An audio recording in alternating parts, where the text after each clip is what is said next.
हिंदी की बोलियाँ। हिंदी और उसकी उपभाषाओं तथा बोलियों का वर्गीकरण निम्न ढंग से किया जा सकता है। पहला है सौर सेनी अपभ्रंश। आपको पता है कि हिंदी का विकास जो है अपभ्रंश से होते हुए आया है। उदाहरण के लिए देखिए कि पहले पाली आया, फिर प्राकृत आया। पाली से पहले भी संस्कृत आया। संस्कृत, पाली, प्राकृत, अपभ्रंश, अपभट्ट, फिर खड़ी बोली का विकास क्रम। तो जो हिंदी है अपभ्रंश से निकली है। सौर सेनी अपभ्रंश से पश्चिमी हिंदी, राजस्थानी हिंदी, पहाड़ी हिंदी, जैसा कि आप जानते हैं। सौर सेनी अपभ्रंश से पश्चिमी हिंदी, राजस्थानी हिंदी, पहाड़ी हिंदी। ठीक है। उसी प्रकार अर्धमागधी से पूर्वी हिंदी और मागधी से बिहारी हिंदी।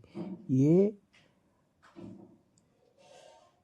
जो है इसकी उपभाषा है। सौर सेनी का उपभाषा कौन सा है? पश्चिमी हिंदी, राजस्थानी हिंदी, पहाड़ी हिंदी। अब देखिए पश्चिमी हिंदी में 6 भाषाएं आती हैं, 6 बोलियां आती हैं। कौन कौन सी? कौरवी, हरियाणवी या बांगरू, दक्कनी, यानी कि कौरवी, हरियाणवी, दक्कनी, कौरवी, हरियाणी, दक्कनी। फिर है ब्रजभाषा, बुंदेली, कन्नौजी। मुख्यतः 5 इसको मानिए: कौरवी, हरियाणवी, ब्रजभाषा, बुंदेली और कन्नौजी। ठीक है। पश्चिम हिंदी में मुख्यतः 5 है। ऐसे तो 6 दिया हुआ है, लेकिन आप 5 को मान सकते हैं। फिर आइए राजस्थानी हिंदी में मारवाड़ी, जयपुरी या ढूंढारी, मेवाती या मालवी। पहाड़ी हिंदी में कुमायूं, गढ़वाली।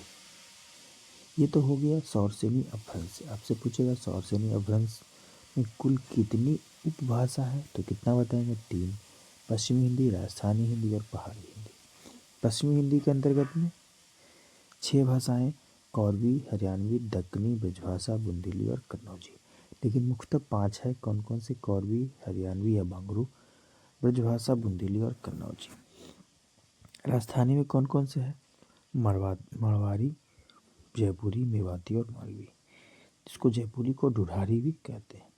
पहाड़ी हिंदी में कुमायूं, गढ़वाली, एक कुमायूं और गढ़वाली, कुमायूं, गढ़वाली और नेपाली भी इसमें ऐड कर लीजिएगा, नेपाली, कुमायूं, गढ़वाली और नेपाली। अर्धमागधी में अर्धमागधी अपभ्रंश से पूर्वी हिंदी का विकास हुआ, मतलब पूर्वी हिंदी उपभाषा है इसका अर्धमागधी का।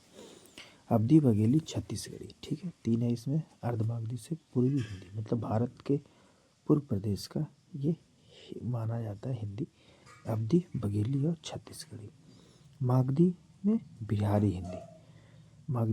मागधी अपभ्रंश से किस उपभाषा का निर्माण होता है?